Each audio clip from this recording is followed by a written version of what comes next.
ગરમી બહુ છે. ટાઈમ સમય થયો છે હમણાં અંદાજિત તમને બતાવી દઉં 3:27. મારી સાથે આજે આપણા ફરી ખતરો કા ખિલાડી આવી રહ્યા છે. આ તૈયાર થઈ રહ્યા છે, પાછળ કાળા કાળા દેખાય છે હમણાં. તો ચાલો વિડીયોમાં બન્યા રહો. તો આજે ફરી આપણા સફરની શરૂઆત થઈ ગઈ છે આપણા ઘરેથી, અને આપણી પાછળ આ ડાકુ તમે જોઈ શકો છો, ખતરો કા ખિલાડી આપણા, અને એની સાથે અમે નીકળી ગયા છે ઘરેથી. તો હમણાં હવે વિડીયો આખો જોશો એટલે તમને ખબર પડશે આજે આપણે ક્યાં જઈ રહ્યા છીએ. એમ તો વિડીયોમાં બન્યા રહો. હમણાં આપણે આવી ગયા છે ડાયમંડનગરની આગળ થોડા, એટલે આ દાંડીવાળો રસ્તો ગણાય છે. અને આ તમે અમને જોઈ શકો છો, મારી પાછળ છે ખતરો કા ખિલાડી અને હું. અને અહીંયા ગાડી આપણે પેટ્રોલ ભરાવી દઈશું ને પછી આ તરફ આપણે જવાનું છે સીધું, એટલે કે દાંડીવાળો રોડ સીધા આગળ આવશે સાકેત આશ્રમ 4 રસ્તા. ત્યાં જઈને હું તમને બતાવું એકવાર. આ નાયરા પેટ્રોલ પંપ ઉપર આપણે પેટ્રોલ ભરાવી દઈશું. 250નું કીધું છે, એટલે ભરાવીને પછી આપણા સફર ઉપર આગળ વધશું. તમે જોઈ શકો છો આપણે ડી માર્ટ પાસે આવી ગયા છે. આપણે જવાનું છે હજુ સીધા. તમે જોઈ શકો છો હું આવ્યો છું હમણાં દાંડીવાળા રોડ ઉપરથી આગળ, એટલે ડાયમંડનગરથી આગળ. આ સામે જવાનો રસ્તો છે, આ સાકેત આશ્રમ 4 રસ્તા છે. આ તરફ તમે જાઓ ડાબી બાજુ તો ભેસાણ એટલે કે ONGC તરફ જવાય, અને આ તરફ તમે જાઓ તો આ તરફ તમે જહાંગીરપુરા તરફ જઈ શકો છો. પરંતુ આપણે હમણાં જવાનું છે આ રેલવે ફાટક ક્રોસ કરીને દાંડીવાળો રોડ સીધો પકડવાનો છે. આગળ વિડીયોમાં બન્યા રહો જેથી કરીને તમને રસ્તો ખબર પડતી રહે. અને આ બોર્ડ તમે વાંચી શકો છો. આપણે જવાનું છે નરથાણ તરફ, અને આ તમે રસ્તો જોઈ શકો છો. આ તરફ જાઓ તો દાંડી તરફ જવાય છે, અને આ તરફ જાઓ તો તમે દિહણ, પિંજરત અને હરિયાણા તરફ જવાય છે રસ્તો. પરંતુ આપણે જવાનું છે હમણાં આ તરફ, એટલે કે દાંડીવાળા રોડ ઉપર. તો અને આ નામ તમે વાંચી શકો છો, ટાપકી વેલી ઇન્ટરનેશનલ સ્કૂલ. આપણે આ તરફ નહીં, પણ આપણે આ સીધા હજુ જવાનું છે થોડું. આ તરફ તમે જાઓ તો દાંડી તરફ જવાય છે, પરંતુ અહીંયાથી આપણે ટર્ન લઈ લેવાનો છે આ તરફ. આ તમે આગળ બોર્ડ વાંચી શકો છો. સરોલ, આ સરોલ જ લખ્યું છે ને, સરોલ રોડ. 1.5 કિલોમીટર આગળ જવાનું બતાવે છે અહીંયા. અને આ તમે વાંચી શકો છો ફન સિટી આપણે આવી ગયા છે. અહીંયાનું બોર્ડ કંઈક આ રીતનું છે ને, અહીંયા ગાડીથી આપણે આ તરફ અંદર જવાનું છે.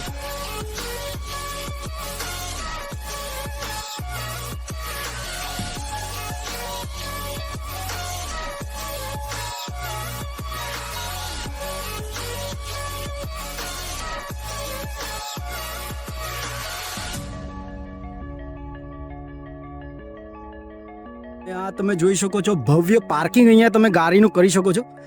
અને આ તરફ હમણાં આપણે જવાનું છે. આ ભવ્ય ગેટ બનાવવામાં આવેલો છે હમણાં. તો આગળ જઈને ખબર પડે હવે અંદર શું શું આપને જોવા મળશે. અને આ ભાઈ જે ઊભા છે એ મારા મોટા ભાઈ છે, એમના કારણે જ આપણે અહીંયા આવ્યા છે હમણાં. તો આ તમે જોઈ શકો છો ચીલ અહીંયા મૂકવામાં આવી છે, એક સમડી જેવું કંઈ દેખાય છે પક્ષી. અને આને આ ઉપરની તરફ મૂકવામાં આવશે. હજુ આનું કામ ચાલુ થઈ ગયું છે. એમ તો 50% કામ થઈ ગયું છે અને 50% થોડું બાકી છે. આનું ઉદ્ઘાટન ક્યારે છે એ પણ હું તમને જણાવીશ થોડી વારમાં. અને આ અહીંયાનું ટિકિટ કાઉન્ટર છે, ટિકિટ વિન્ડો. અહીંયાથી તમને ટૂંક સમયમાં અહીંયા ચાલુ થઈ જશે. હજુ તો અહીંનું કામ ચાલુ છે, એટલે તમને થોડું ઘણું બહારથી બતાવી દઉં. ટિકિટ બારી તમે જોઈ લીધી હશે, તો આ અહીંનો ભવ્ય ગેટ તમને બતાવી દીધો છે. તો આપણે અહીંયાથી હવે અંદર જઈશું. અંદર શું શું જોવા મળે છે એ તો તમે આખો વિડીયો જોશો તો ખબર પડશે તમને. અને આ સામે કંઈક લખેલું છે, તમને હું વાંચીને બતાવી દઉં. આ ગેટમાંથી જેવા આપણે અંદર આવ્યા છે, તો આ તમે સામે જોઈ શકો છો લીલોતરી વાળું એક સર્કલ બનાવવામાં આવ્યું છે, અને એની બાજુમાં એક્ઝેક્ટ તમે આ વાંચી શકો છો સુરત કા અપના ફન ડેસ્ટિનેશન. આ કઈ જગ્યાએ આવ્યું છે એના માટે તમારે આખો વિડીયો જોવો પડશે. અને તો વિડીયોમાં બન્યા રહો જેથી કરીને અહીંની સંપૂર્ણ માહિતી હું તમને આપતો રહું.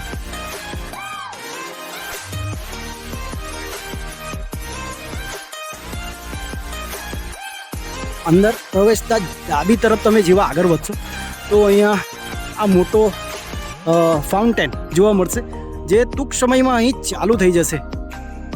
અને આ તરફ કંઈક શું છે તો આપણે અહીંયા આગળ આ 3 મેડમ ઊભા છે, તો એમને થોડા પૂછી લઈશું કે આ શું છે. મેડમ કેમ છો? મજામાં છો? હું સુરતથી અહીંયા ગાડી થોડી વિઝિટ માટે આવ્યો છું. હું 2-3 વાર અહીંયા આવીને ગયો છું, પરંતુ મને ખબર નથી કે અહીંયા શું બની રહ્યું છે. પહેલા મને કહો કે આ તમે જે જગ્યાએ ઊભા છો આ શું છે? આ રેસ્ટોરન્ટ છે? ફન સિટી નામ તો મેં આગળ વાંચીને આવ્યો છું. અને આ શું બની રહ્યું છે અહીંયા? ફન સિટી વોટર પાર્ક હું બતાવી શકું છું. તો આ તમે જોઈ શકો છો અહીં આવી રહ્યું છે ટૂંક સમયમાં ભવ્ય આવી રહ્યું છે વોટર પાર્ક. અને આ વોટર પાર્કનું નામ છે, તમે બોલી શકો છો, ફન સિટી વોટર પાર્ક. અને કંઈક આ રીતનું છે અહીંયા ગાડીનું લોકેશન હું તમને બતાવી રહ્યો છું હમણાં તો. અને આ રેસ્ટોરન્ટમાં જોવા મળશે અંદર. આ તમે જોઈશો કામ ચાલી રહ્યું છે એટલે તમને અહીંયા ગાડીથી તમને ભોજનની વ્યવસ્થા કરવામાં આવશે. આ જગ્યાએ આ તરફ તમને હાથ ધોવા માટે અને બેઝિંગ મૂકવામાં આવ્યા છે, જે તમે હાથ સાફ કરી શકો છો. અને પાણી પીવાની સુવિધા પણ અહીંયા જ રાખવામાં આવી હશે, બરાબર ને? આ રીતનું કંઈક અહીંયા છે. આ બહુ મોટું બનાવવામાં આવેલું છે. અહીંયાનું રેસ્ટોરન્ટ છે. હવે એમની સાથે આપણે થોડા અંદર પણ વિઝિટ કરવા જઈશું. આ અહીંના કર્મચારીઓ છે જે મને આ આખા વોટર પાર્કની વિઝિટ કરાવવા માટે મારી સાથે આવી રહ્યા છે. એમનો ખૂબ ખૂબ આભાર માનું છું હમણાં તો હું કે એ મારી સાથે અહીંયાની સંપૂર્ણ માહિતી આપશે. તો ચાલો એમની સાથે આપણે જાણીશું કયું કયું અહીંયા આગળ. આ એમ કહેવામાં આવે છે ગુજરાતનું, સાઉથ ગુજરાતનું સૌથી મોટામાં મોટું વોટર પાર્ક આવ્યું આ છે, બરાબર ને? તો ઠીક છે, હવે આપણે એમની સાથે જઈશું. તો આપણે આગળ થોડા આવી ગયા છે અંદર. તો આ મને તમે બતાવી શકો છો આ શું છે? આ છે ચિલ્ડ્રન પ્લે એરિયા, નાના છોકરાઓ માટે છે. અને સેફટી માટેની સુવિધા પણ બધી અહીંયા રાખવામાં આવશે. તો મને ખ્યાલ આવી ગયો. આ તમે જોઈ શકો છો નાના છોકરાઓ માટેની સ્પેશિયલ અહીંયા પાણી ઓછું રહે એ માટે ઊંચી દિવાલ નથી રાખવામાં આવી કે નાના છોકરાઓ ડૂબી ન જાય એના માટે. અને ફૂલ સેફટી રાખવામાં આવશે આ જગ્યાએ. આ તમે જોઈ શકો છો. આપણે આને ચારો તરફ ફરીને પણ જોઈશું. અને આ તમે જોઈ શકો છો નાના નાના છોકરાઓ માટેની ચિલ્ડ્રન રાઇડ છે બધી નવી નવી. અને હજુ તો અહીંનું કામ ચાલુ છે એટલે હું તમને ખાલી થોડું થોડું બતાવી રહ્યો છું. અહીંયા ઘૂંટણ સુધી પાણી આવશે, એનાથી વધારે નહીં આવે. આ આટલી હાઈટ હમણાં રાખવામાં આવી છે પણ કદાચ નીચું થશે હજુ. હા, આ બધી છે એ રીતનું. ઓકે, સરસ. ચાલો હવે આપણે આગળ વધીએ. અને આ બધી અલગ અલગ પ્રકારની એની રાઇટો છે. અને હજુ પણ અહીંયા કામ ચાલી રહ્યું છે. આ તમે જોઈ શકો છો. અને આ તમે જે બિલ્ડિંગ જેવું બનેલું અહીંયા જોઈ રહ્યા છો, અહીંયાથી સૌથી મોટામાં મોટી રાઇડ બનશે. એટલે લીસરપટ્ટી જેવું કહેવાય ને. અહીંયાથી ચાલુ થશે તે સીધું આ પાણીની અંદર આવીને આ મોટા માણસો માટે હશે. ઓકે, આ જગ્યા આવીને એ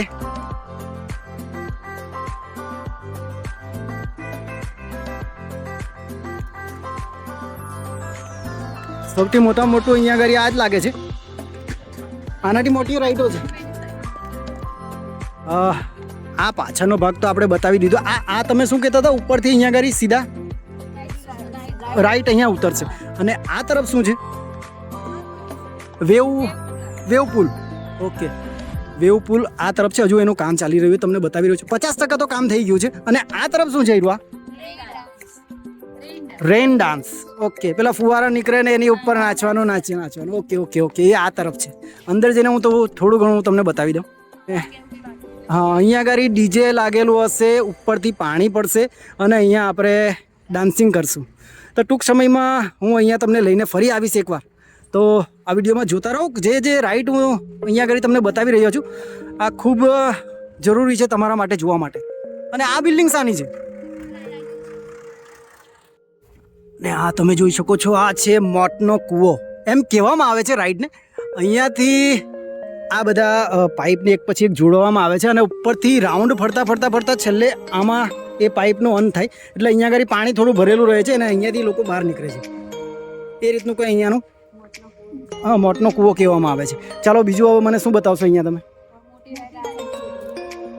અને આ જે કામ ચાલી રહ્યું છે અહીંયા આગળ, આ જે મોટું ચોગાન જેવું બનાવવામાં આવ્યું છે, અહીંયા આગળ લોકો આરામ કરી શકે છે. એના માટે અહીંયા આગળ હિંચકા પર લાગશે અને તે કંઈક આ રીતનું છે. ચારો તરફ તમે થાકી જાઓ કોઈ જગ્યાએ તો તમે અહીંયા આવીને બેસી શકો છો. ઉપરથી અહીંયા આગળ એક મોટી રાઈડ અહીંયા ઉતરશે સીધી. આ રીતનું છે કંઈક. અને એ સીધું આ સ્વિમિંગ પુલમાં જોઈન્ટ થઈ જશે. એટલે આ જગ્યાથી શરૂ થાય છે એનું અને આ જગ્યા આવશે. આ તમે જોઈ શકો છો અધૂરું જે કામ ચાલી રહ્યું છે. અહીંયા આગળ પણ એક વોટરપૂલ જ આવવાનો છે. અને આ તમે જોઈ શકો છો આ છે ફાસ્ટ ફૂડ એરિયા, બરાબર ને? ઓકે, આ ફાસ્ટ ફૂડ એરિયા છે અને પેલી તરફ શાયદ જમવાનું ત્યાં મૂકવામાં આવશે. એટલે ત્યાંથી લઈને અહીંયા આગળ ટેબલો બધા ગોઠવાઈ જશે અને અહીંયા આગળ તમે બેસીને જમી શકો છો. અને આ તરફ શું છે આગળ, આ જે કામ અધૂરું ચાલી રહ્યું છે, કોસ્ટ્યુમ એરિયા અને લોકર એરિયા. ઓકે ઓકે, આપણે એ પણ જોઈ લઈશું. અને આ તરફ છે કોસ્ટ્યુમ, તમને અહીં જ મળી રહે છે, બરાબર? અહીંયા જ મળી જશે કોસ્ટ્યુમ પણ. અને અહીંયા આગળ તમને લોકરની અને કપડાં બદલવાની સુવિધા પણ અહીંયા કરવામાં આવેલી છે. લેડીઝ જેન્ટ્સ બંનેનું અલગ અલગ રહે છે અહીંયા આગળ. તો આ તરફ કંઈક આ રીતનું બનેલું છે, તમે આ જોઈ શકો છો. અને આ તમે જોઈ શકો છો કંઈક પહાડ જેવું બનાવવામાં આવ્યું છે અહીંયા વોટરપૂલ કહેવામાં આવે છે. અને આની પાછળની સાઈડ પર કંઈક રાઈડ બનશે અલગ અલગ પ્રકારની. અને અહીંયાથી પહાડોની ઉપરથી એવું કહેવામાં આવે છે કે પાણી પડશે નીચે અને નીચે બેસીને તમે નાહી શકો છો. અને ઉપર કદાચ ચડવાનું પણ અહીંયાથી બનાવેલું છે બંને બાજુથી, પાછળથી જ છે ને એ પણ ચડવાનું પણ છે. અને આટલું પાણી અહીંયા રહેશે. આ તમને જેટલી દિવાલ દેખાય છે નીચે એટલી. અને આ કંઈ અહીંયાનું ચારો તરફનો નજારો છે. અહીંયા આગળ આ જગ્યાને અને આ જગ્યાને સેલ્ફી પોઈન્ટ પણ કહેવામાં આવે છે. અને ધીરે ધીરે આ ડેવલપ થાય છે હમણાં તો. અને આનું ઉદ્ઘાટન તમે કંઈક જણાવવાના વિશે મને. મહાશિવરાત્રિના દિવસે એટલે કે શિવરાત્રિના દિવસે આ વોટર પાર્કનું પણ અહીંયા આગળ આપણે ઉદ્ઘાટન ઓપનિંગ કરવામાં આવશે. અને શરૂ ક્યારથી થઈ જશે? 15 માર્ચથી. ઓકે ઓકે, ખૂબ સરસ છે. તો ચાલો હવે આપણે અહીંયાથી થોડા આ બધું તમને બતાવી દીધું છે હમણાં એમ તો, પણ હવે આપણે અહીંયાના થોડા ડ્રોન શોટ જોઈશું. અને કેટલા એરિયામાં આખો વોટર પાર્ક ફેલાયેલો છે તે એ પણ આપણે આખું જોઈશું. ને અહીંયાનું આવવાનું લોકેશન પણ જોઈશું. તો આખા વિડીયો જોતા રહો. મારો વિડીયો ગમે તો લાઇક, શેર અને સબસ્ક્રાઈબ કરવાનું ભૂલશો નહીં. બેલ આઇકન જરૂરથી દબાવજો. અને ખતરો કા ખેલાડી અમારા ક્યાં ગયા? ઓ બહુ પાછળ. ચાલો, આ છે અમારા ખતરો કા ખેલાડી. ચાલો તો હવે આપણે ડ્રોન શોટ થોડા જોઈશું.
સમયમાં હું આવી રહ્યો છું ફરી એકવાર આ નવી ડેસ્ટિનેશન પર. હું તમને લઈને એકવાર મારી પાછળ તમે જોઈ શકો છો કઈ છે. એના માટે તો તમારે આખો વિડીયો જોવો પડશે તો તમને ખબર પડશે કે આપણે કઈ જગ્યાએ આવેલા છે. તો વિડીયો જોઈ લીધો હોય તો મારા વિડીયોને લાઇક, શેર અને સબસ્ક્રાઈબ કરવાનું ભૂલશો નહીં. બેલ આઇકન જરૂરથી દબાવજો. અને નવા બ્લોગમાં ફરીથી મળીશું. ત્યાં સુધી આ વિડીયો જોતા રહેજો, કારણ કે આ સુરતનું, દક્ષિણ ગુજરાતનું આપણા માટે ગર્વની વાત છે આ, કે દક્ષિણ ગુજરાતનું સૌથી મોટામાં મોટું વોટર પાર્ક ટૂંક સમયમાં કમિંગ સૂન છે. તો એના માટે આ વિડીયોને વધુમાં વધુ શેર કરો, જેથી કરીને આ વોટર પાર્ક વિશે જાણ થાય. તો નવા બ્લોગમાં ફરીથી મળીશું. ત્યાં સુધી બાય બાય.